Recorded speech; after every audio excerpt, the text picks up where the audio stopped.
क्या आपने कभी सोचा है कि बाइबल में ऐसे अंश हैं जो आपके पादरी शायद कभी नहीं समझाते? यहोवा 33:3 हमें बताता है कि परमेश्वर महान और गुप्त बातें प्रकट करेगा जो हम नहीं जानते। अधिकांश लोग मानते हैं कि बाइबल एक सरल किताब है जिसे कोई भी समझ सकता है, लेकिन वास्तविकता यह है कि पवित्र शास्त्र में गहरे रहस्य छिपे हैं जो सदियों से विद्वानों को चुनौती देते रहे हैं। इस यात्रा में हम 3 महत्वपूर्ण कदम उठाएंगे। पहले, हम उन 11 रहस्यमय अंशों की खोज करेंगे जो अक्सर अनदेखे रह जाते हैं। फिर हम समझेंगे कि ये अंश बाइबल की बड़ी कहानी में कैसे फिट होते हैं। और अंत में हम पूछेंगे कि जब आप इन रहस्यों को समझते हैं तो आपका विश्वास कैसे बदल जाता है। और जब हम इस पहली परत को समझ लेंगे तब असली कहानी शुरू होती है। पवित्र शास्त्र हमें बताता है कि परमेश्वर के मार्ग हमारे मार्गों से ऊंचे हैं। यशायाह 55:9 में लिखा है कि जैसे आकाश पृथ्वी से ऊंचा है, वैसे ही परमेश्वर के विचार हमारे विचारों से ऊंचे हैं। जब हम बाइबल पढ़ते हैं तो कुछ अंश हमें भ्रमित करते हैं। कुछ कहानियां इतनी अजीब लगती हैं कि हम सोचते हैं कि क्या ये वाकई परमेश्वर का वचन है। लेकिन यही रहस्य हमें गहराई से खोजने के लिए आमंत्रित करते हैं। परमेश्वर ने जानबूझकर कुछ सत्य छिपाए हैं ताकि जो सच्चे खोजी हैं वे उन्हें पाएं। प्राचीन इब्रानी परंपरा में एक अवधारणा है जिसे सोड कहते हैं। यह गुप्त या रहस्यमय ज्ञान को दर्शाता है। रब्बी सदियों से मानते आए हैं कि पवित्र शास्त्र की 4 परतें हैं। पहली परत सरल अर्थ है जो सभी देख सकते हैं। दूसरी परत संकेत और प्रतीक हैं। तीसरी परत नैतिक शिक्षाएं हैं। और चौथी सबसे गहरी परत रहस्यमय सत्य है जो केवल गहन अध्ययन से मिलता है। आज हम इस चौथी परत में प्रवेश करेंगे। बहुत से ईसाई बाइबल को एक सीधी सादी पुस्तक मानते हैं। वे सोचते हैं कि हर चीज स्पष्ट और आसान है। लेकिन पतरस ने पौलुस के पत्रों के बारे में क्या कहा? 2 पतरस 3:16 में उसने लिखा कि पौलुस की कुछ बातें समझने में कठिन हैं। यहां तक कि प्रेरित भी मानते थे कि पवित्र शास्त्र में गहन और जटिल सत्य हैं। यीशु ने स्वयं दृष्टांतों में बात की ताकि केवल वही समझें जिनके कान हों। इतिहास में महान धर्मशास्त्री हमेशा बाइबल के रहस्यों से मोहित रहे हैं। ऑगस्टीन ने लिखा कि पवित्र शास्त्र में कुछ अंश इतने गहरे हैं कि हम केवल उनकी सतह को खरोंच सकते हैं। थॉमस एक्विनास ने कहा कि परमेश्वर का वचन अनंत है और हर पीढ़ी नए अर्थ खोजती है। जॉन कैल्विन ने स्वीकार किया कि कुछ अंश उसे भी परेशान करते थे। ये महान विचारक जानते थे कि बाइबल एक जीवित पुस्तक है जो लगातार नए सत्य प्रकट करती है। आज हम 11 ऐसे अंशों की यात्रा करेंगे जो अधिकांश लोगों को भ्रमित करते हैं। हम बोलने वाले गधों, आंखों से भरे पहियों और रहस्यमय पत्थरों के बारे में सुनेंगे। हम यीशु के कुछ सबसे अजीब चमत्कारों को समझेंगे। हम पुराने नियम के उन नियमों की जांच करेंगे जो आधुनिक दिमाग के लिए समझ से परे लगते हैं। और हम खोजेंगे कि ये सभी रहस्य परमेश्वर की बड़ी योजना का हिस्सा कैसे हैं। लेकिन चेतावनी दी जाती है, एक बार जब आप इन सत्यों को देख लेते हैं तो आप बाइबल को फिर कभी वैसे नहीं पढ़ सकते। ये रहस्य आपके विश्वास को हिला देंगे। वे आपको सवाल पूछने के लिए मजबूर करेंगे। वे आपको गहराई से खोजने के लिए आमंत्रित करेंगे। कुछ लोग इन सत्यों से डरते हैं। वे सुरक्षित और सरल जवाब पसंद करते हैं। लेकिन अगर आप साहसी हैं, अगर आप वास्तव में परमेश्वर को जानना चाहते हैं, तो यह यात्रा आपके लिए है। तो क्या आप तैयार हैं? क्या आप बाइबल के सबसे गहरे रहस्यों में उतरने के लिए तैयार हैं? क्या आप उन सत्यों का सामना करने के लिए तैयार हैं जो आपकी धारणाओं को चुनौती देंगे? अगर हां, तो हमारे साथ इस अविश्वसनीय यात्रा पर चलें। सब्सक्राइब करें ताकि आप इस श्रृंखला का एक भी हिस्सा न चूकें। लाइक करें अगर आप पहले से ही उत्सुक हो रहे हैं। और कमेंट में बताएं कि कौन सा रहस्य आपको सबसे ज्यादा रोमांचित करता है। आइए पहले रहस्य से शुरू करें। यह एक ऐसी कहानी है जो अधिकांश ईसाइयों ने कभी नहीं सुनी। यह पुराने नियम के सबसे शक्तिशाली उपकरणों में से एक के बारे में है।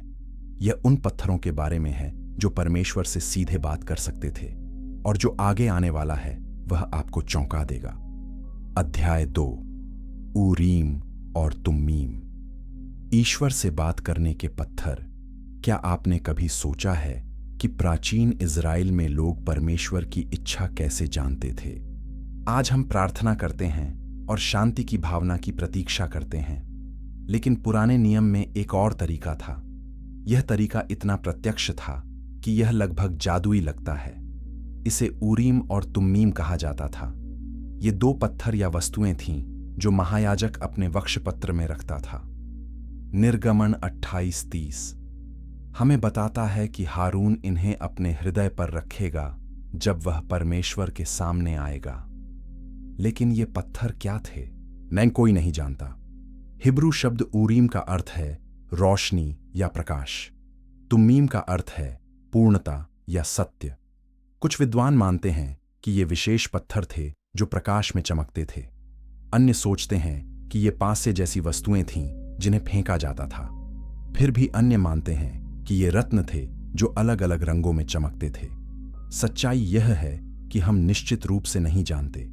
यह ज्ञान इतिहास में खो गया है, लेकिन हम जानते हैं कि इनका उपयोग कैसे किया जाता था।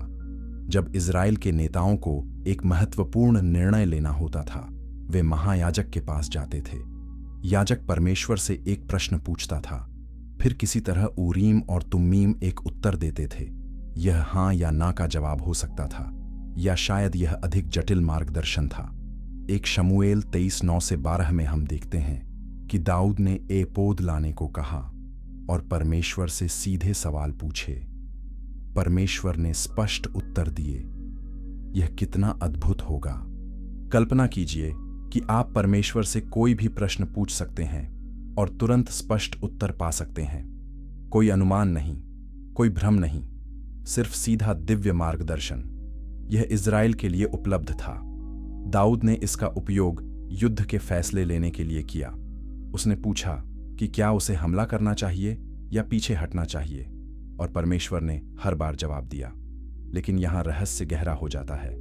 एक शमूएल 28 में राजा शाऊल ने भी ऊरीम का उपयोग करने की कोशिश की, लेकिन इस बार परमेश्वर ने उत्तर नहीं दिया। पद 6 कहता है कि यहोवा ने उसे न स्वप्नों से, न ऊरीम से, न भविष्यद्वक्ताओं से उत्तर दिया। यह भयानक था। शाऊल इतना हताश था कि वह एक माध्यम के पास गया। इससे पता चलता है कि ऊरीम केवल तभी काम करता था जब परमेश्वर बोलना चाहता था। यह कोई जादू की वस्तु नहीं थी जिसे मनुष्य नियंत्रित कर सके। प्राचीन इज़राइल में यह कितना महत्वपूर्ण था। संख्या 27-22 हमें बताता है कि जोशुआ को भी एलियाजर याजक के सामने खड़ा होना था, जो ऊरीम द्वारा परमेश्वर से पूछेगा। यहां तक कि इज़राइल के महान नेता को भी इस प्रणाली का पालन करना पड़ा। यह कोई वैकल्पिक उपकरण नहीं था। यह इज़राइल की सरकार और आध्यात्मिक जीवन का केंद्र था। अब यहां वास्तव में दिलचस्प हिस्सा आता है। बेबीलोन की बंधुआई के बाद ऊरीम और तुम्मीम गायब हो गए। एजरा 2:6-3 में हम पढ़ते हैं कि कुछ याजकों को सेवा करने की अनुमति नहीं थी जब तक कि ऊरीम और तुम्मीम वाला याजक नहीं आता। लेकिन वह याजक कभी नहीं आया। पवित्र वस्तुएं खो गई थीं। परमेश्वर से सीधी बातचीत का यह साधन चला गया था। क्यों? परमेश्वर ने यह शक्तिशाली उपकरण क्यों हटा लिया? कुछ विद्वान मानते हैं कि यह परमेश्वर की योजना का हिस्सा था। पुराने नियम में इज़राइल को बाहरी संकेतों और वस्तुओं की आवश्यकता थी। उन्हें मंदिर, बलिदान और पवित्र वस्तुओं की जरूरत थी। लेकिन नए नियम में परमेश्वर कुछ नया कर रहा था। अब पवित्र आत्मा सीधे विश्वासियों में वास करता है। यूहन्ना 16:13 कहता है कि आत्मा हमें सब सत्य में मार्गदर्शन करेगा। तो क्या आज हमें ऊरीम और तुम्मीम की आवश्यकता है? नहीं, हमारे पास कुछ बेहतर है। हमारे पास स्वयं पवित्र आत्मा है।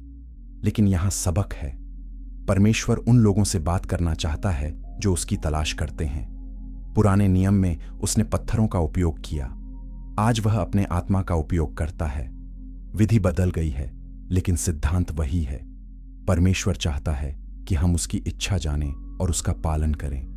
कुछ आधुनिक समूह ऊरीम और तुम्मीम का पुनर्निर्माण करने की कोशिश करते हैं।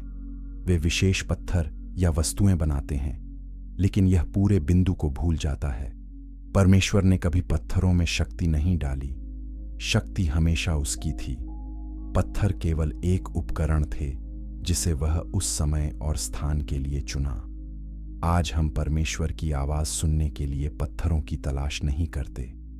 हम प्रार्थना, पवित्र शास्त्र और पवित्र आत्मा की अगुवाई की तलाश करते हैं। सदस्यता लें अगर आप और अधिक बाइबल रहस्यों के बारे में जानना चाहते हैं।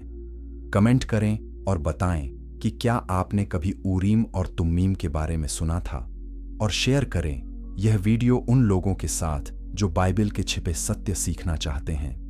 लेकिन अब हम एक और भी अजीब कहानी की ओर बढ़ते हैं। यह एक ऐसी कहानी है जहां एक जानवर मानव भाषा में बोलता है, और यह जो खुलासा करता है वह आपके विश्व दृष्टिकोण को बदल देगा। आगे क्या आता है वह विज्ञान और विश्वास के बीच की रेखा को धुंधला कर देता है। अध्याय 3, बिलाम का गधा। बोलने वाला पशु, एक गधा जो बात करता है। यह एक बच्चों की कहानी की तरह लगता है। यह डॉक्टर डोलिटल या शेरक जैसी फिल्म की तरह लगता है, लेकिन यह कहानी बाइबल में है।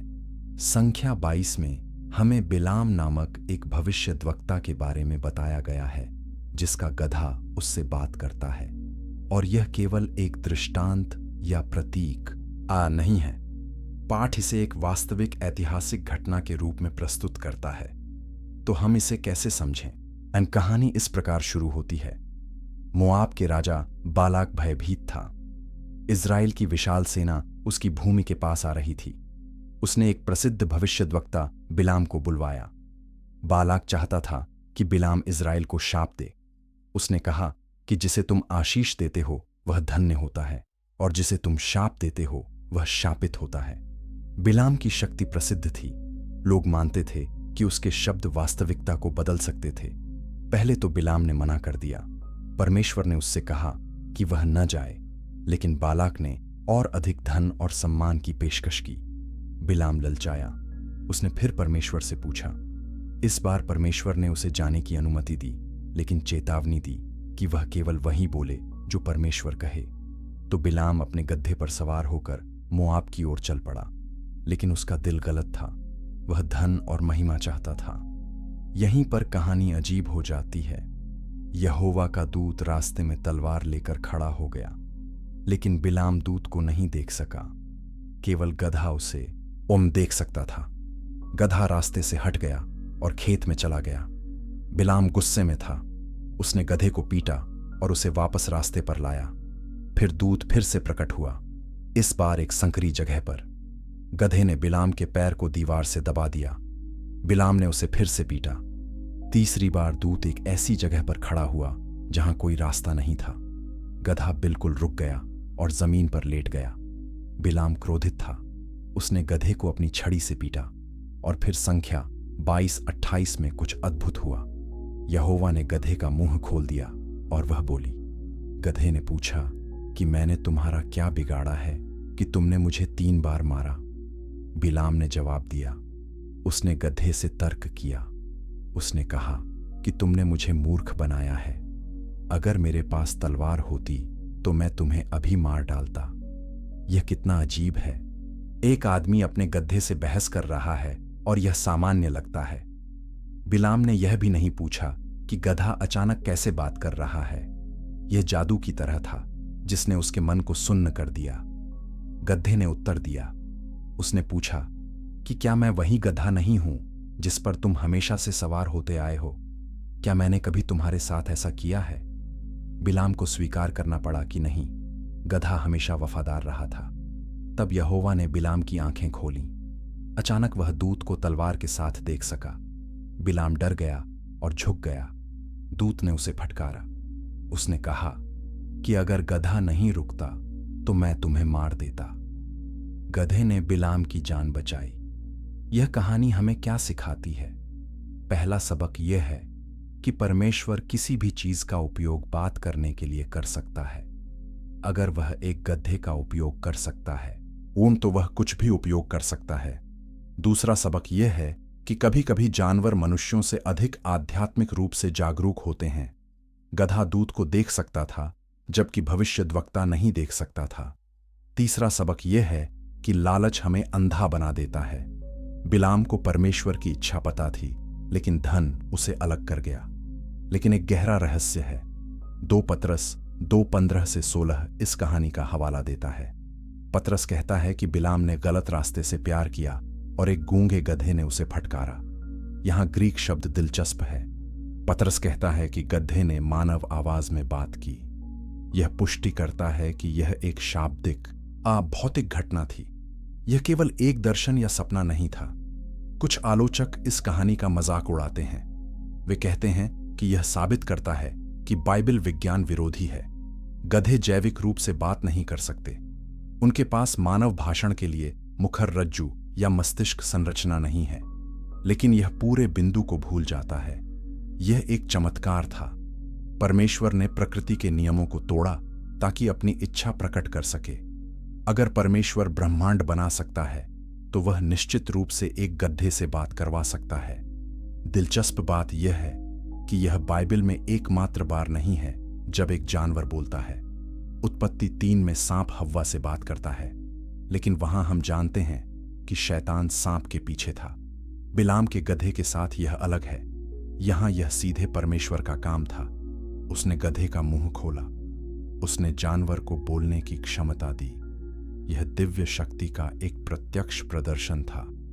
अगर आप इस कहानी से आश्चर्यचकित हैं तो लाइक करें, कमेंट करें कि क्या आप मानते हैं कि परमेश्वर आज भी अप्रत्याशित तरीकों से बात करता है, और शेयर करें यह वीडियो ताकि अन्य लोग भी इस अद्भुत कहानी को जान सकें। लेकिन जानवरों की तुलना में और भी अजीब चीजें बात कर सकती हैं। अगले रहस्य में हम देखेंगे कि एक दीवार ने कैसे लिखा, और जो संदेश प्रकट हुआ उसने एक साम्राज्य को रात भर में नष्ट कर दिया। जो आगे आता है वह परमेश्वर के न्याय की भयानक शक्ति को दिखाता है। अध्याय 4, दीवार पर लिखा संदेश। बेलशस्सर का पतन।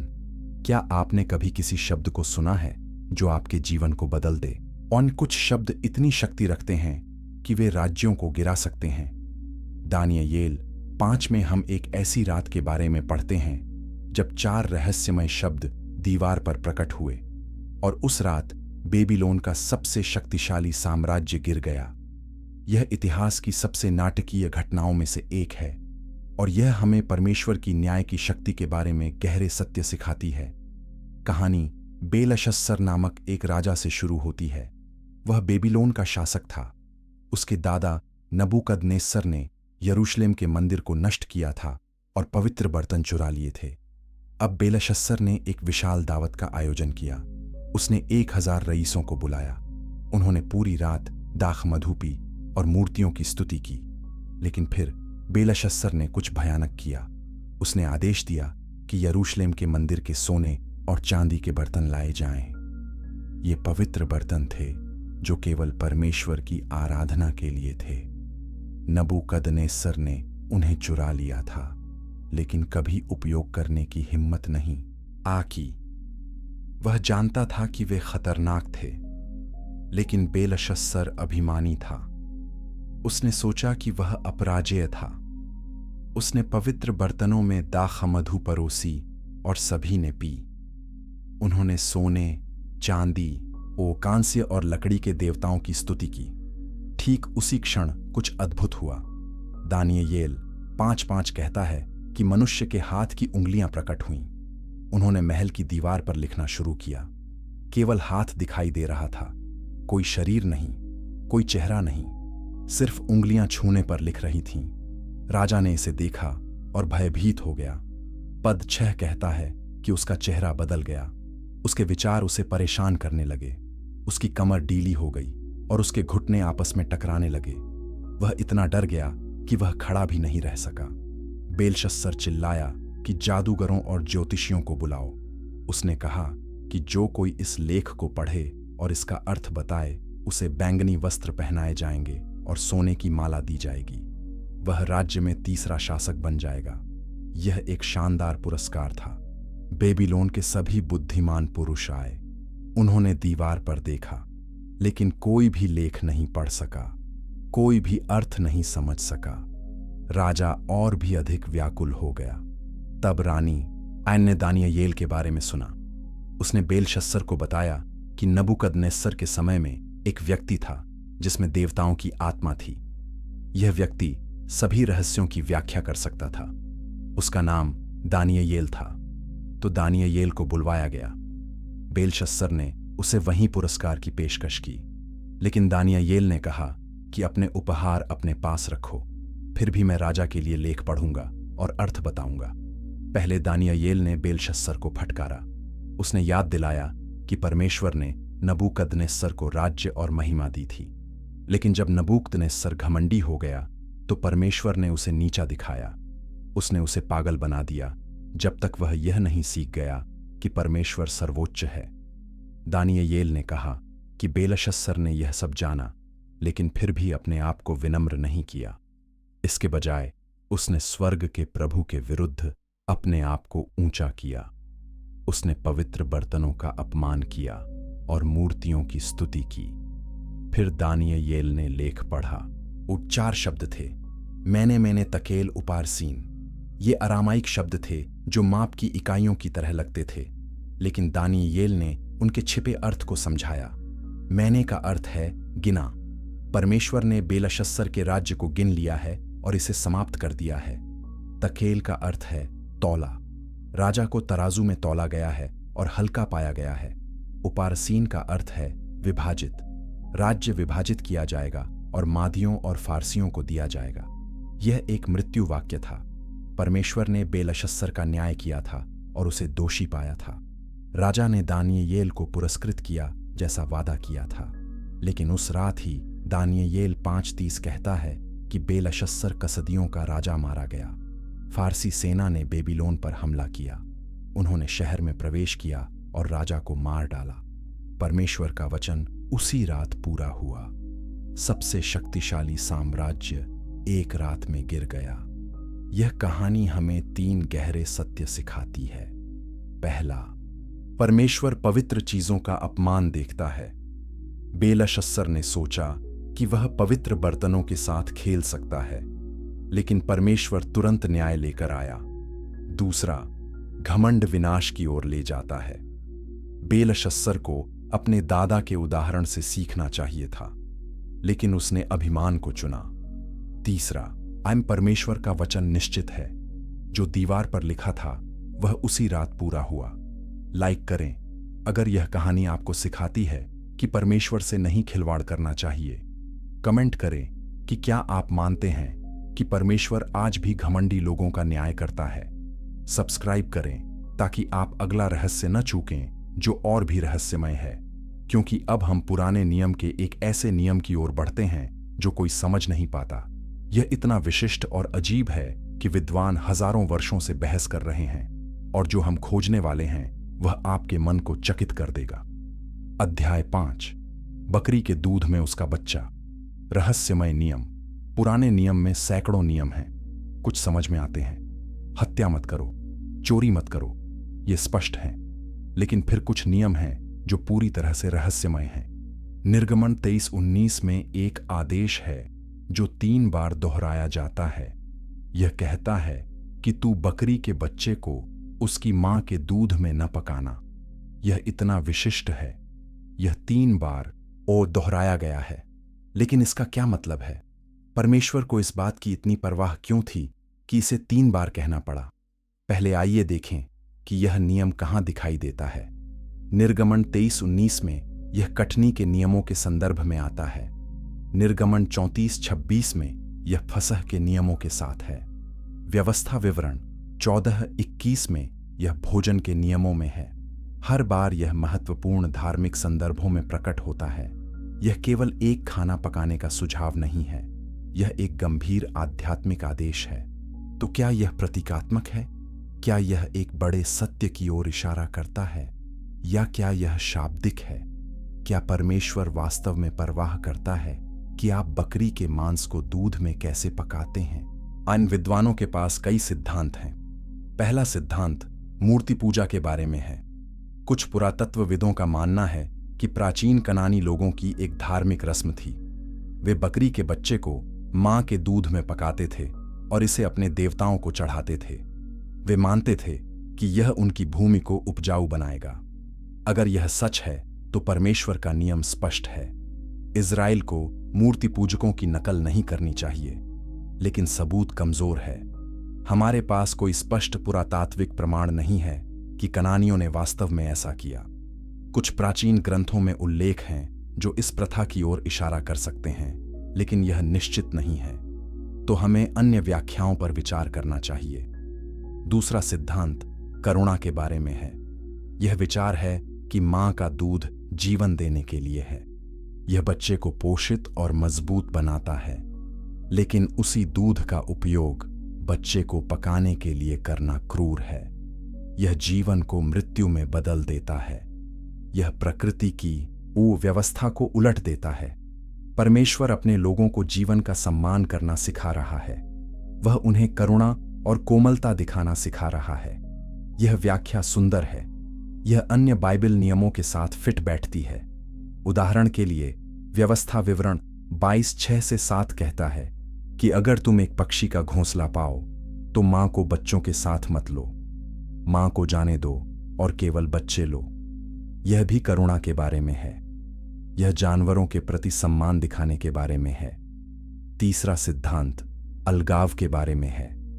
पुराने नियम में परमेश्वर अक्सर चीजों को अलग रखने के बारे में सिखाता है। दूध जीवन का प्रतीक है, मांस मृत्यु का प्रतीक है। इन्हें मिलाना अनुचित है। यह जीवन और मृत्यु की सीमाओं को धुंधला करता है।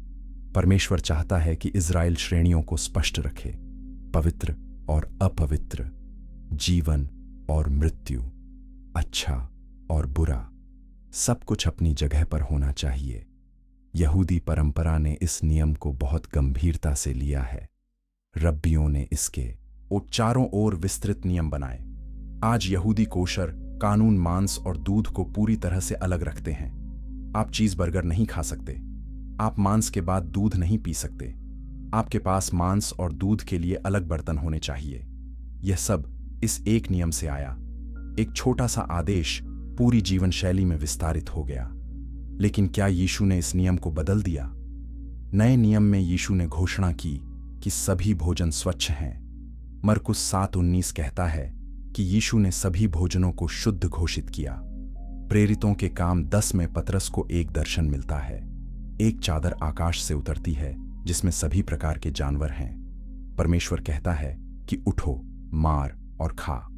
पतरस आपत्ति करता है कि उसने कभी अशुद्ध चीज नहीं खाई, लेकिन परमेश्वर कहता है कि जो परमेश्वर ने शुद्ध किया है उसे अशुद्ध मत कह। तो क्या इसका मतलब है कि यह नियम अब मायने नहीं रखता?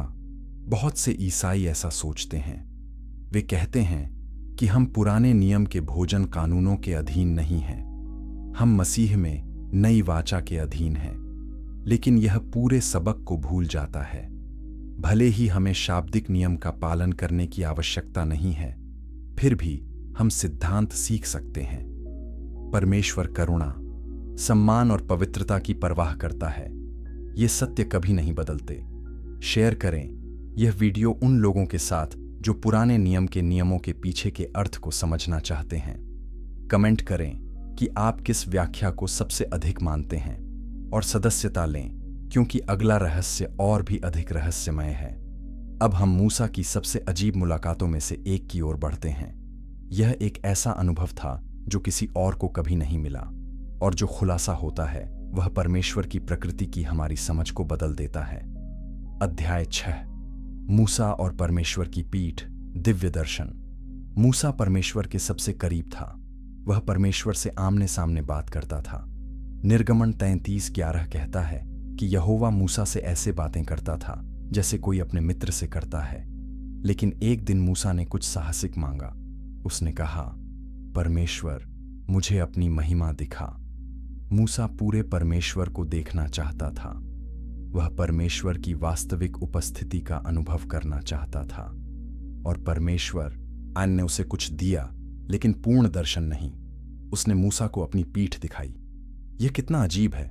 परमेश्वर की पीठ। परमेश्वर के पास शरीर नहीं है, वह आत्मा है। तो पीठ का क्या मतलब है? यह बाइबल के सबसे रहस्यमय अंशों में से एक है। निर्गमन 33:18-23 पूरी कहानी बताता है। चलिए इसे धीरे धीरे देखें और इसके छिपे अर्थों को खोलें। सबसे पहले मूसा ने क्यों पूछा? क्योंकि इज़राइल ने बड़ा पाप किया था। उन्होंने सोने का बछड़ा बनाया और उसकी पूजा की। परमेश्वर क्रोधित था। उसने धमकी दी कि वह उन्हें नष्ट कर देगा। मूसा ने लोगों के लिए विनती की। परमेश्वर ने क्षमा की, लेकिन कहा कि वह व्यक्तिगत रूप से उनके साथ नहीं जाएगा। यह मूसा के लिए पर्याप्त नहीं था। वह परमेश्वर की पूर्ण उपस्थिति चाहता था। इसलिए उसने साहसपूर्वक मांगा कि मुझे अपनी महिमा दिखा दे। परमेश्वर ने क्या उत्तर दिया? उसने कहा कि मैं अपनी सारी भलाई तुम्हारे सामने से होकर जाऊंगा। मैं यहोवा नाम की घोषणा करूंगा। मैं जिस पर दया करना चाहूं उस पर दया करूंगा। लेकिन फिर उसने चेतावनी दी, तू मेरा मुंह नहीं देख सकता, क्योंकि कोई भी मनुष्य मुझे देखकर जीवित नहीं रह सकता। यह महत्वपूर्ण है। परमेश्वर की पूर्ण महिमा इतनी शक्तिशाली है कि यह मनुष्य को मार देगी। हम उसकी पूर्णता को संभाल नहीं सकते। तो परमेश्वर ने एक योजना बनाई। उसने कहा कि यहां मेरे पास एक जगह है, चट्टान पर खड़े हो जाओ।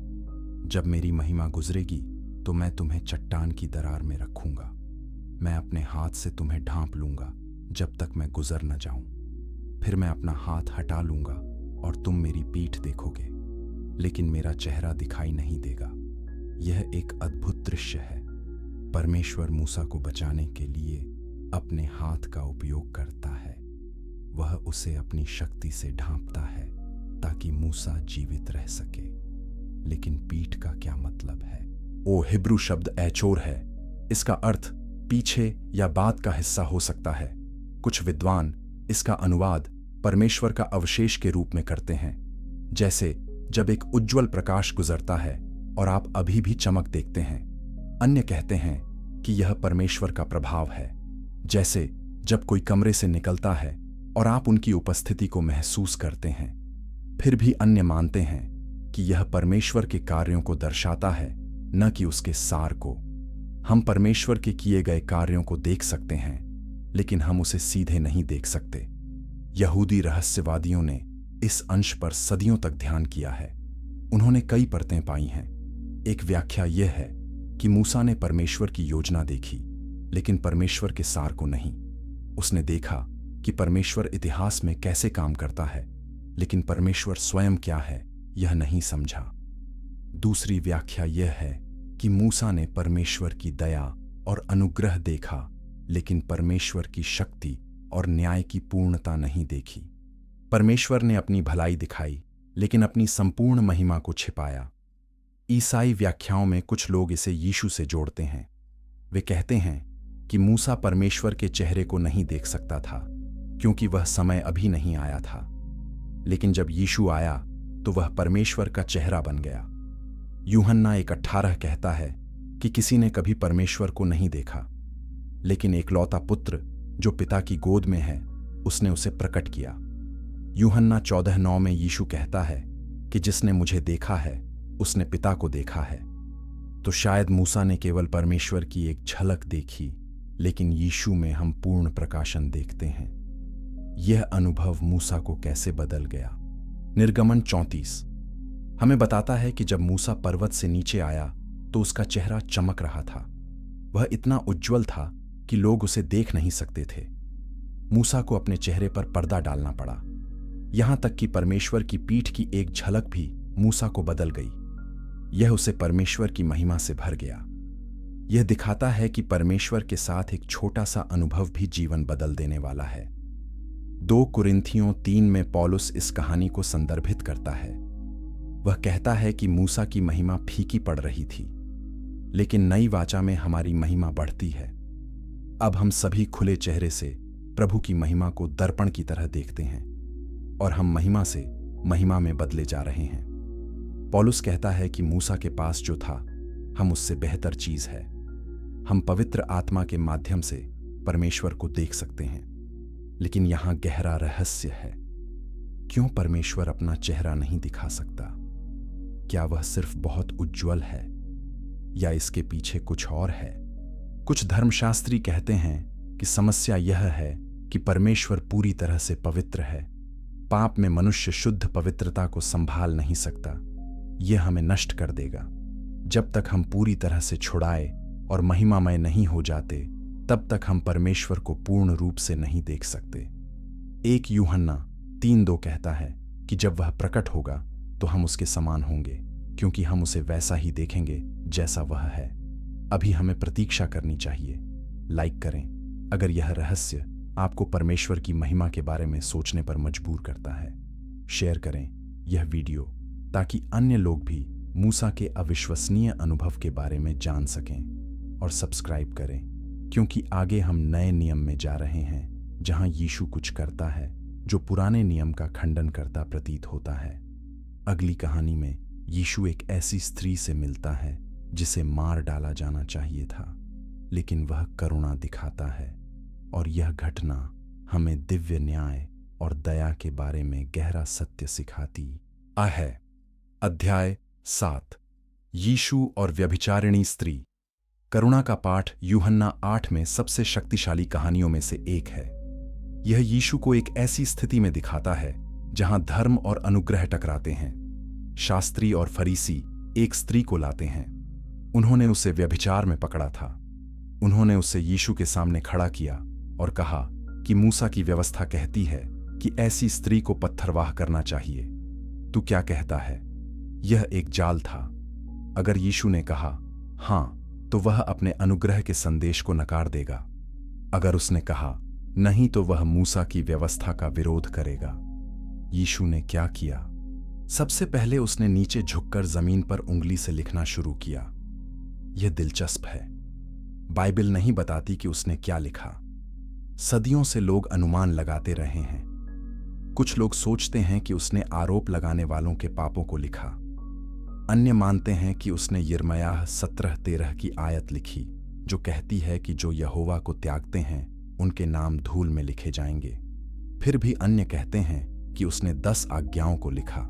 लेकिन यहां एक और रहस्य है। यह बाइबल में एकमात्र समय है जब हम पढ़ते हैं कि यीशु ने कुछ लिखा। वह हमेशा बोलता था। उसने कोई पुस्तकें नहीं लिखीं, उसने कोई पत्र नहीं लिखे, लेकिन यहां वह जमीन पर लिखता है। क्यों? कुछ विद्वान इसे निर्गमन 31:18 से जोड़ते हैं, जहां परमेश्वर ने पत्थर की पटियाओं पर अपनी उंगली से लिखा। 10 आज्ञाएं परमेश्वर के हाथ से लिखी गई थीं। अब यीशु फिर से लिखता है, शायद यह दिखाने के लिए कि वह वही परमेश्वर है। जब वे यीशु से लगातार पूछते रहे, तो उसने खड़े होकर कहा कि तुम में जो निष्पाप हो वह पहले उस पर पत्थर फेंके। फिर वह फिर से झुका और लिखने लगा। यह ब्रिलियंट था। यीशु ने व्यवस्था का विरोध नहीं किया। उसने कहा हां, पत्थरवाह करो, लेकिन उसने एक शर्त रखी, केवल वही जो निष्पाप है। यह सब कुछ बदल देता है। आरोप लगाने वाले क्या करते हैं? पद 9 कहता है कि वे एक एक करके निकल गए। सबसे बड़ी उम्र के लोग पहले गए। शायद उन्होंने अपने जीवन में अधिक पाप किए थे, इसलिए वे अपनी दोषी को जल्दी महसूस किए। युवा लोग थोड़ी देर रुके, लेकिन फिर वे भी चले गए। अंत में केवल यीशु और स्त्री बची रहीं। यीशु ने उससे पूछा कि स्त्री, वे कहां गए? क्या किसी ने तुझे दोषी नहीं ठहराया? उसने कहा नहीं प्रभु, कोई नहीं। तब यीशु ने कहा कि मैं भी तुझे दोषी नहीं ठहराता। जा और फिर पाप मत कर। यह अद्भुत है। यीशु ने स्त्री को क्षमा किया, लेकिन उसने पाप को नजरअंदाज नहीं किया। उसने कहा जा और फिर पाप मत कर। यह दोनों अनुग्रह और पवित्रता है। यीशु व्यवस्था को खत्म नहीं करता, वह इसे पूरा करता है। वह दिखाता है कि परमेश्वर की योजना हमेशा अनुग्रह और परिवर्तन थी, न कि केवल दंड। लेकिन यहां पुराने नियम के साथ तनाव है। लय व्यवस्था 20:10 स्पष्ट रूप से कहता है कि व्यभिचार करने वाले पुरुष और स्त्री दोनों को मार डालना चाहिए। व्यवस्था विवरण 22:22 यही कहता है। तो यीशु परमेश्वर की व्यवस्था का विरोध कर रहा था? नहीं, वह एक गहरे सत्य को दिखा रहा था। व्यवस्था का उद्देश्य हमें हमारे पाप को दिखाना था। रोमियो 3:20 कहता है कि व्यवस्था के द्वारा पाप की पहचान होती है। व्यवस्था हमें बचा नहीं सकती। यह केवल हमें दिखाती है कि हमें एक उद्धारकर्ता की आवश्यकता है। यीशु उद्धार करता है। वह वही है जो व्यवस्था की मांग को पूरा कर सकता है। रोमियो 8:3-4 कहता है कि परमेश्वर ने अपने पुत्र को पाप के शरीर के समान रूप में भेजा। परमेश्वर ने शरीर में पाप को दोषी ठहराया ताकि व्यवस्था की धार्मिक मांग हम में पूरी हो सके। यीशु हमारे लिए दंड लेता है, यीशु हमारी सजा सहता है, इसलिए हम क्षमा पा सकते हैं। अब यहां एक और विवाद है। कुछ पुरानी बाइबल पांडुलिपियों में यह कहानी शामिल नहीं है। बहुत प्राचीन यूनानी पाठों में यूहन्ना 7 सीधे यूहन्ना 8:12 पर जाता है। व्यभिचारिणी स्त्री का अंश गायब है। कुछ पांडुलिपियों में यह लूका 21 के बाद प्रकट होता है, कुछ में यह यूहन्ना 7 के अंत में है। यह विद्वानों को आश्चर्यचकित करता है। क्या यह मूल यूहन्ना का हिस्सा था? अधिकांश विद्वान आज मानते हैं कि यह कहानी वास्तविक है, लेकिन बाद में जोड़ी गई। शायद यूहन्ना ने इसे अपने सुसमाचार के पहले संस्करण में शामिल नहीं किया। बाद में प्रारंभिक चर्च ने इसे जोड़ा क्योंकि यह एक प्रसिद्ध सच्ची कहानी थी, या शायद यूहन्ना ने इसे बाद के संस्करण में जोड़ा। किसी भी तरह से कहानी प्राचीन है। यह यीशु के चरित्र को सही तरीके से दर्शाती है। यह उसके संदेश के साथ फिट बैठती है। यह कहानी हमें 3 महत्वपूर्ण सत्य सिखाती है। पहला, हम सभी पापी हैं। कोई भी पत्थर फेंकने के योग्य नहीं है। रोमियो 3:22 कहता है कि सभी ने पाप किया है और परमेश्वर की महिमा से रहित हैं। दूसरा, यीशु अनुग्रह देता है। वह हमारी निंदा करने नहीं आया, बल्कि हमें बचाने आया। यूहन्ना 17 कहता है कि परमेश्वर ने अपने पुत्र को संसार में भेजा ताकि संसार उसके द्वारा बचाया जाए। तीसरा, अनुग्रह हमें परिवर्तित करता है। यीशु कहता है, जाओ और फिर पाप मत करो। क्षमा हमें पवित्र जीवन जीने की शक्ति देती है। कमेंट करें कि यह कहानी आपको व्यक्तिगत रूप से कैसे छूती है। लाइक करें अगर आपने यीशु के अनुग्रह का अनुभव किया है, और सदस्यता लें क्योंकि अगला रहस्य यीशु की सबसे अजीब कार्रवाइयों में से एक है। अब हम एक ऐसे चमत्कार की ओर बढ़ते हैं जो चमत्कार की तरह नहीं लगता। यीशु एक पेड़ को श्राप देता है, और यह कार्य हमें इज़राइल के आध्यात्मिक संकट के बारे में एक गहरा सत्य बताता है। अध्याय 8, अंजीर का पेड़, यीशु का श्राप। मरकुस 11 में यीशु कुछ ऐसा करता है जो पहली नजर में पागलपन लगता है। वह एक अंजीर के पेड़ के पास जाता है। वह फल की तलाश में है, लेकिन केवल पत्ते पाता है। तो वह पेड़ को श्राप देता है और कहता है कि अब से कभी कोई तुझसे फल न खाए। अगले दिन चेले देखते हैं कि पेड़ जड़ से सूख गया है, यह मर गया है। यह इतना अजीब क्यों लगता है? क्योंकि मरकुस 11:13 हमें बताता है कि अंजीर का मौसम नहीं था। यीशु ने एक पेड़ को फल न देने के लिए श्राप दिया, जबकि यह फल देने का समय नहीं था। यह अनुचित लगता है। क्या यीशु सिर्फ भूखा और चिड़चिड़ा था? क्या यह गुस्से का विस्फोट था? नहीं, यह एक शक्तिशाली प्रतीकात्मक कार्य था। यीशु एक बिंदु बना रहा था। अंजीर का पेड़ इज़राइल का प्रतिनिधित्व करता था। यह धार्मिक नेतृत्व का प्रतिनिधित्व करता था। बाहर से वे प्रभावशाली दिखते थे। उनके पास सुंदर मंदिर था, उनके पास विस्तृत समारोह थे, लेकिन कोई आध्यात्मिक फल नहीं था। वे दिखावे के लिए धर्म खेल रहे थे, लेकिन परमेश्वर को वास्तव में सेवा नहीं कर रहे थे। ध्यान दें कि मरकुस इस कहानी को कैसे व्यवस्थित करता है। पहले यीशु पेड़ को श्राप देता है, फिर वह मंदिर जाता है और पैसे बदलने वालों को बाहर निकालता है। फिर चेले मृत पेड़ को देखते हैं। मरकुस चतुराई से पेड़ की कहानी को मंदिर की सफाई के चारों ओर रखता है। यह हमें दिखाता है कि दोनों जुड़े हुए हैं। पेड़ मंदिर का प्रतीक है। दोनों बाहर से अच्छे दिखते हैं, लेकिन फल नहीं देते। यीशु मंदिर में क्या कहता है? मरकुस 11:17 में वह यशायाह 56:7 का हवाला देता है। मेरा घर सभी जातियों के लिए प्रार्थना का घर कहलाएगा, लेकिन तुमने इसे डाकुओं की खोह बना दिया है। मंदिर को सभी लोगों के लिए परमेश्वर से मिलने की जगह होना चाहिए था। इसके बजाय यह एक व्यापारिक केंद्र बन गया। धार्मिक नेता धन कमा रहे थे, वे गरीब लोगों का शोषण कर रहे थे, वे अन्य जातियों को दूर रख रहे थे। यह परमेश्वर की योजना नहीं थी। भविष्यवक्ता यिर्मयाह ने सदियों पहले चेतावनी दी थी। यिर्मयाह 7:11 में परमेश्वर ने पूछा, कि क्या यह घर जो मेरे नाम से कहलाता है तुम्हारी दृष्टि में डाकुओं की खोह बन गया है।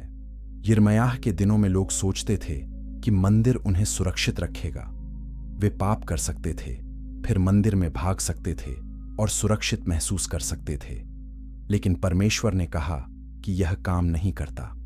अंत में बेबीलोन ने मंदिर को नष्ट कर दिया। अब यीशु चेतावनी दे रहा है कि यह फिर से होगा। अंजीर का पेड़ पुराने नियम में एक सामान्य प्रतीक है। यिर्मयाह 8:13 में परमेश्वर कहता है कि अंजीर के पेड़ पर कोई अंजीर नहीं होगा। होशे 9:10 में परमेश्वर कहता है कि मैंने इज़राइल को जंगल में अंजीर की तरह पाया। मीका 7:1 में भविष्यवक्ता रोता है कि कोई पहला फल नहीं है जो मेरा मन चाहता है। हर बार अंजीर के पेड़ की छवि इज़राइल की आध्यात्मिक स्थिति को दर्शाती है। जब पेड़ फलदायी है तो इज़राइल परमेश्वर के प्रति वफादार है। जब पेड़ बंजर है तो इज़राइल ने परमेश्वर को छोड़ दिया है। लूका 13:6-9 में यीशु एक दृष्टांत बताता है। एक आदमी का अंजीर का पेड़ है जो 3 साल से फल नहीं दे रहा। वह माली से कहता है कि इसे काट डालो, ये जमीन क्यों बेकार कर रहा है।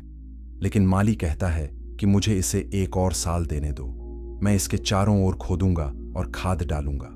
अगर यह फल देता है तो ठीक, अगर नहीं तो फिर इसे काट देना। यह दृष्टांत यीशु की सेवकाई को दर्शाता है। वह इज़राइल को अंतिम मौका दे रहा था। उसने 3 साल प्रचार किया, उसने चमत्कार किए, उसने शिक्षा दी। अब समय समाप्त हो रहा था। जब यीशु ने पेड़ को श्राप दिया तो वह घोषणा कर रहा था कि समय समाप्त हो गया है, परमेश्वर का धैर्य खत्म हो गया है, फैसला आ रहा है। और वास्तव में 70 ईस्वी में रोम ने यरूशलेम को नष्ट कर दिया। मंदिर जल गया, पुरोहिती व्यवस्था समाप्त हो गई। यीशु ने यह सब आते देखा। पेड़ को सुखाना एक भविष्यवाणी संकेत था, लेकिन यहां हमारे लिए एक सबक भी है।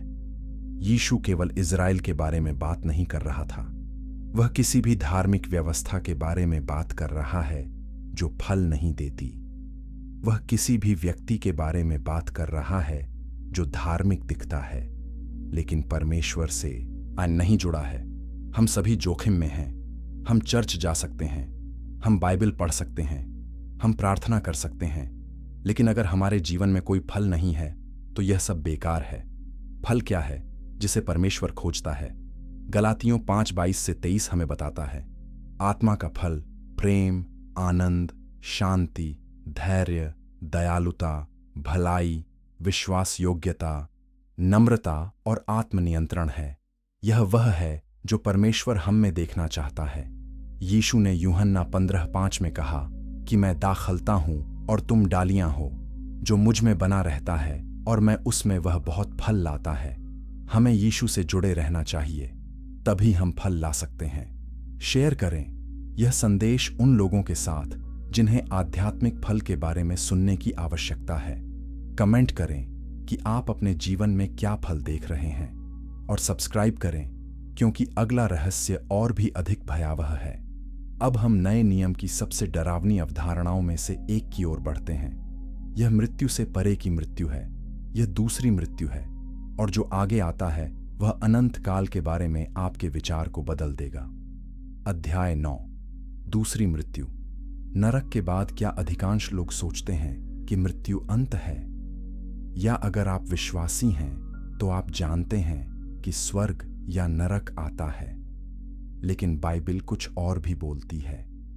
यह दूसरी मृत्यु के बारे में बात करती है। प्रकाशित वाक्य 2:11 कहता है कि जो जय पाए वह दूसरी मृत्यु से हानि नहीं उठाएगा। प्रकाशित वाक्य 20:6 कहता है कि धन्य और पवित्र वह है जो पहले पुनरुत्थान में भागी है। ऐसों पर दूसरी मृत्यु का कोई अधिकार नहीं। तो यह दूसरी मृत्यु क्या है और यह पहली मृत्यु से कैसे अलग है? पहली मृत्यु वह है जो हम सभी जानते हैं। यह शारीरिक मृत्यु है, जब हमारा शरीर काम करना बंद कर देता है, जब हमारी सांस रुक जाती है, जब हमारा दिल धड़कना बंद कर देता है। यह पाप का परिणाम है। रोमियो 6:22 कहता है कि पाप की मजदूरी मृत्यु है। उत्पत्ति 3 में जब आदम ने पाप किया तो मृत्यु संसार में आई। उत्पत्ति 3:19 में परमेश्वर ने कहा कि तू मिट्टी है और मिट्टी में मिल जाएगा। हर कोई शारीरिक रूप से मरता है। नीति वचन 14:32 कहता है कि धर्मी अपनी मृत्यु में भी शरण पाता है, तो विश्वासी भी मरते हैं। पहली मृत्यु सार्वभौमिक है, लेकिन दूसरी मृत्यु अलग है। यह आध्यात्मिक और अनंत है। यह पहली मृत्यु के बाद आती है। प्रकाशित वाक्य 20:11-15 पूरे दृश्य का वर्णन करता है। यूहन्ना एक महान श्वेत सिंहासन देखता है।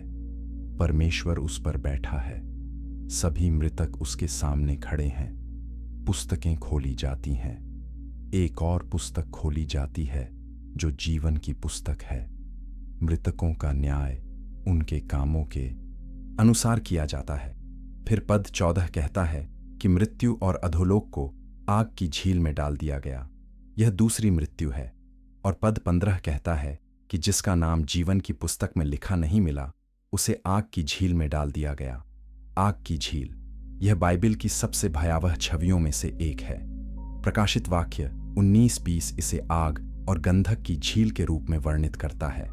प्रकाशित वाक्य 20:10 कहता है कि शैतान को आग और गंधक की झील में डाल दिया गया, जहां पशु और झूठे भविष्यवक्ता भी हैं, और उन्हें रात दिन युगानुयुग पीड़ा दी जाएगी। यह अनंत पीड़ा है। कोई अंत नहीं, कोई राहत नहीं, कभी नहीं। यह विचार बहुत कठोर लगता है। कुछ लोग इससे इनकार करते हैं। वे कहते हैं कि एक प्रेमी परमेश्वर अनंत दंड नहीं दे सकता। वे तर्क देते हैं कि दुष्टों को बस नष्ट कर दिया जाएगा, वे अस्तित्व समाप्त हो जाएंगे। इसे विनाशवाद कहा जाता है, लेकिन बाइबिल इसका समर्थन नहीं करती। प्रकाशित वाक्य 14:11 कहता है कि उनकी पीड़ा का धुआं युगानुयुग उठता रहता है। उन्हें रात दिन चैन नहीं मिलता। यह निरंतर चेतन पीड़ा को दर्शाता है, न कि विनाश को। यीशु ने स्वयं इस बारे में सिखाया। मत्ती 25:46 में उसने कहा कि दुष्ट लोग अनंत दंड में जाएंगे, लेकिन धर्मी अनंत जीवन में। एक ही यूनानी शब्द एओनियोस का उपयोग दोनों के लिए किया गया है। अगर अनंत जीवन वास्तव में अनंत है, तो अनंत दंड भी अनंत होना चाहिए। मरकुस 9:48 में यीशु ने यशायाह 66:24 का हवाला दिया। उनका कीड़ा नहीं मरता और आग नहीं बुझती। यह अंतहीन पीड़ा की एक भयानक छवि है। तो दूसरी मृत्यु का उद्देश्य क्या है? यह परमेश्वर का अंतिम न्याय है। यह बुराई का अंतिम अंत है। प्रकाशित वाक्य 21:4 कहता है कि फिर मृत्यु न रहेगी, न शोक, न विलाप, न पीड़ा। पहली बातें जाती रहीं, लेकिन यह केवल विश्वासियों के लिए सच है। दुष्टों के लिए दूसरी मृत्यु है जो कभी समाप्त नहीं होती। कौन दूसरी मृत्यु का अनुभव करेगा? प्रकाशित वाक्य 21:8 एक सूची देता है। कायरों, अविश्वासियों, घृणित लोगों, हत्यारों, अनैतिक लोगों, जादूगरों, मूर्ति पूजकों और सभी झूठों के लिए उनका भाग आग और गंधक की झील में होगा। यह दूसरी मृत्यु है। यह एक कठिन सूची है। हम सभी इनमें से कुछ श्रेणियों में फिट होते हैं। रोमियो 3:23 कहता है कि सभी ने पाप किया है। तो क्या हम सभी दूसरी मृत्यु के लिए नियत हैं? नहीं। यीशु मसीह हमारा मार्ग है। यूहन्ना 5:24 में यीशु ने कहा कि जो मेरा वचन सुनता है और जिसने मुझे भेजा है उस पर विश्वास करता है, उसके पास अनंत जीवन है। वह न्याय में नहीं आता, बल्कि मृत्यु से जीवन में पार हो गया है। यीशु हमारे पापों के लिए मरा। उसने वह दंड लिया जो हम लेने के योग्य थे। 2 कुरिन्थियों 5:22 कहता है कि जो पाप से अनजान था, उसे परमेश्वर ने हमारे लिए पाप ठहराया, ताकि हम उसमें परमेश्वर की धार्मिकता बन जाएं। यह सुसमाचार है। यीशु में विश्वास करने वालों को दूसरी मृत्यु का सामना नहीं करना पड़ेगा। प्रकाशित वाक्य 20:6 कहता है कि धन्य और पवित्र वह है जो पहले पुनरुत्थान में भागी है। ऐसों पर दूसरी मृत्यु का कोई अधिकार नहीं। हम सुरक्षित हैं, हम बच गए हैं, हम स्वतंत्र हैं। लेकिन यह सत्य हमें गंभीर बनाना चाहिए। लाखों लोग यीशु के बिना मर रहे हैं। वे दूसरी मृत्यु की ओर बढ़ रहे हैं। हमें उन्हें बताना चाहिए। हमें सुसमाचार साझा करना चाहिए। 2 कुरिन्थियों 5:11 में पौलुस कहता है कि प्रभु के भय को जानकर हम मनुष्यों को समझाते हैं। हम जानते हैं कि दांव पर क्या लगा है। हम नहीं रुक सकते। लाइक करें अगर यह सत्य आपको मिशन के लिए प्रेरित करता है। कमेंट करें कि कैसे हम खोए हुए लोगों तक पहुंच सकते हैं, और सब्सक्राइब करें ताकि आप अगला रहस्य न चूकें जो पुराने नियम की सबसे रहस्यमय शख्सियत के बारे में है। अब हम एक ऐसे व्यक्ति से मिलते हैं जो कहीं से प्रकट होता है। उसके पास कोई माता पिता नहीं है, कोई वंशावली नहीं, और कुछ लोग मानते हैं कि वह वास्तव में यीशु का प्रकटन था। उसका नाम मलिकिसिदक है। अध्याय 10 मलिकिसिदक, रहस्यमय याजक। उत्पत्ति 14 में एक व्यक्ति प्रकट होता है जो बाइबल के सबसे बड़े रहस्यों में से एक है। उसका नाम मलिकिसिदक है। वह शालेम का राजा है और परम प्रधान परमेश्वर का याजक है। अब्राहम एक युद्ध से लौटता है। मलिकिसिदक उससे मिलता है। वह रोटी और दाख मधु लाता है। वह अब्राहम को आशीष ओम देता है, और अब्राहम उसे सब वस्तुओं का 10वां भाग देता है। फिर मलिकिसिदक गायब हो जाता है। हम उसके बारे में फिर कभी नहीं सुनते। यह एक संक्षिप्त मुलाकात है, लेकिन यह पूरे बाइबल धर्मशास्त्र को प्रभावित करती है। मलिकिसिदक कौन था? उत्पत्ति हमें कोई पृष्ठभूमि नहीं देती, कोई वंशावली नहीं, कोई माता पिता नहीं, कोई जन्म या मृत्यु रिकॉर्ड नहीं। वह बस वहां है। यह बाइबल में अद्वितीय है। हर महत्वपूर्ण व्यक्ति की एक कहानी है, लेकिन मलिकिसिदक नहीं। वह एक रहस्य है। उसका नाम महत्वपूर्ण है। मलिकिसिदक का अर्थ है धार्मिकता का राजा। शालेम का अर्थ शांति है, तो वह शांति के शहर का धार्मिकता का राजा है। यह प्रतीकात्मक लगता है। शालेम बाद में यरूशलेम बन गया, तो मलिकिसिदक यरूशलेम का पहला याजक राजा था। लेकिन वह लेवीय नहीं था। वह हारून की रेखा से नहीं था। तो वह याजक कैसे हो सकता था? भजन 110:4 इस रहस्य को गहरा करता है। दाऊद लिखता है कि यहोवा ने शपथ खाई है और वह पछताएगा नहीं। तू मलिकिसिदक की रीति पर सदा का याजक है। दाऊद कहता है कि मसीहा मलिकिसिदक की रीति का याजक होगा, लेवी की रीति का नहीं। यह आश्चर्यजनक है। यह एक नई याजकता की भविष्यवाणी करता है, एक अलग व्यवस्था, एक बेहतर वाचा। इब्रानियों की पुस्तक इस रहस्य को प्रकट करती है। इब्रानियों 7 पूरा अध्याय मलिकिसिदक के बारे में है। लेखक बताता है कि मलिकिसिदक यीशु का प्रकार था। पद 3 कहता है कि उसके पिता या माता का कोई वंशावली नहीं, न तो उसके दिनों का आरंभ और न जीवन का अंत। वह परमेश्वर के पुत्र के समान बनाया गया है और सदा के लिए याजक बना रहता है। यह भाषा विचित्र है। यह कहता है कि मलिकिसिदक परमेश्वर के पुत्र के समान है। इसका क्या मतलब है? कुछ विद्वान मानते हैं कि मलिकिसिदक वास्तव में यीशु का पुराने नियम प्रकटन था, एक ईशोपहान। जैसे यीशु अब्राहम के समय पृथ्वी पर आया, उसने मलिकिसिदक का रूप धारण किया। उसने अब्राहम को आशीष दी, फिर वह स्वर्ग लौट गया। यह समझाएगा कि क्यों कोई जन्म या मृत्यु रिकॉर्ड नहीं है। यह समझाएगा कि क्यों वह इतना रहस्यमय है। लेकिन अधिकांश विद्वान असहमत हैं। वे कहते हैं कि मलिकिसिदक एक वास्तविक मानव था। इब्रानियों 7:3 का मतलब यह नहीं है कि उसके पास वास्तव में कोई माता पिता नहीं थे। इसका मतलब है कि पवित्र शास्त्र उन्हें रिकॉर्ड नहीं करता। परमेश्वर ने जानबूझकर विवरण छोड़ दिए। क्यों? ताकि मलिकिसिदक यीशु का एक प्रकार बन सके। जिस तरह से बाइबल उसे प्रस्तुत करती है, वह यीशु की ओर इशारा करती है। इब्रानियों 7 तर्क जारी रखता है। पद 11 पूछता है कि अगर लेवीय याजकता पूर्णता ला सकती तो एक और याजक की क्या आवश्यकता होगी? मलिकिसिदक की रीति का याजक क्यों उठाया जाएगा? ना, जवाब यह है कि लेवीय प्रणाली अपूर्ण थी। इसे एक बेहतर याजक की आवश्यकता थी। यीशु वह याजक है। पद 17 भजन 110:4 का हवाला देता है। तू मलिकिसिदक की रीति पर सदा का याजक है। यह कैसे काम करता है? यीशु यहूदा के गोत्र से था, लेवी से नहीं। उसके पास याजक बनने का कोई कानूनी अधिकार नहीं था, लेकिन वह मलिकिसिदक की रीति पर याजक है। यह एक अलग व्यवस्था है। पद 16 कहता है कि यीशु शारीरिक वंश के नियम के आधार पर याजक नहीं बना, वह अविनाशी जीवन की शक्ति के आधार पर याजक बना। यीशु हमेशा जीवित रहता है, इसलिए उसकी याजकता शाश्वत है। इब्रानियों 7:22 कहता है कि यीशु एक बेहतर वाचा का गारंटीकर्ता बन गया है। पुरानी वाचा अस्थायी थी, नई वाचा अनंत है। पद 25 कहता है कि यीशु हमेशा के लिए बचाने में सक्षम है, क्योंकि वह हमेशा हमारे लिए विनती करने के लिए जीवित है।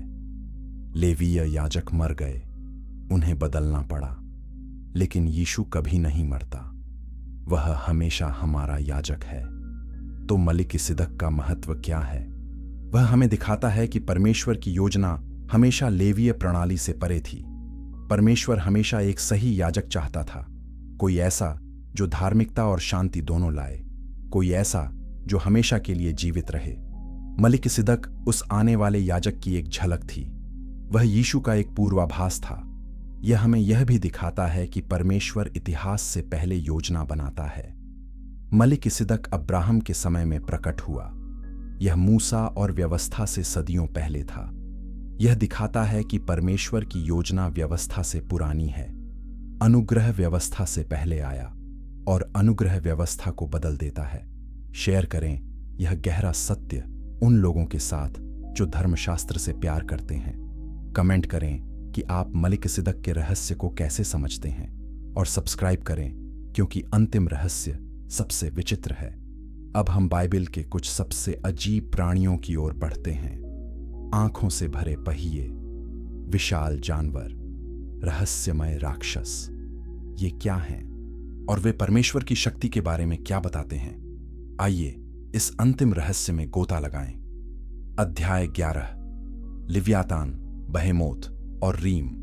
दिव्य प्राणी बाइबल में कुछ प्राणियों का उल्लेख है जो विज्ञान में फिट नहीं बैठते। ये पौराणिक जीव हैं, या शायद वे वास्तविक थे और अब विलुप्त हो गए हैं, या शायद वे प्रतीकात्मक हैं। विद्वान बहस करते हैं, लेकिन एक बात स्पष्ट है, बाइबल इन प्राणियों का उपयोग परमेश्वर की शक्ति और रहस्य को दिखाने के लिए करती है। आइए 3 सबसे प्रसिद्ध प्राणियों को देखें, लिव्यातान, बहेमोथ और रीम।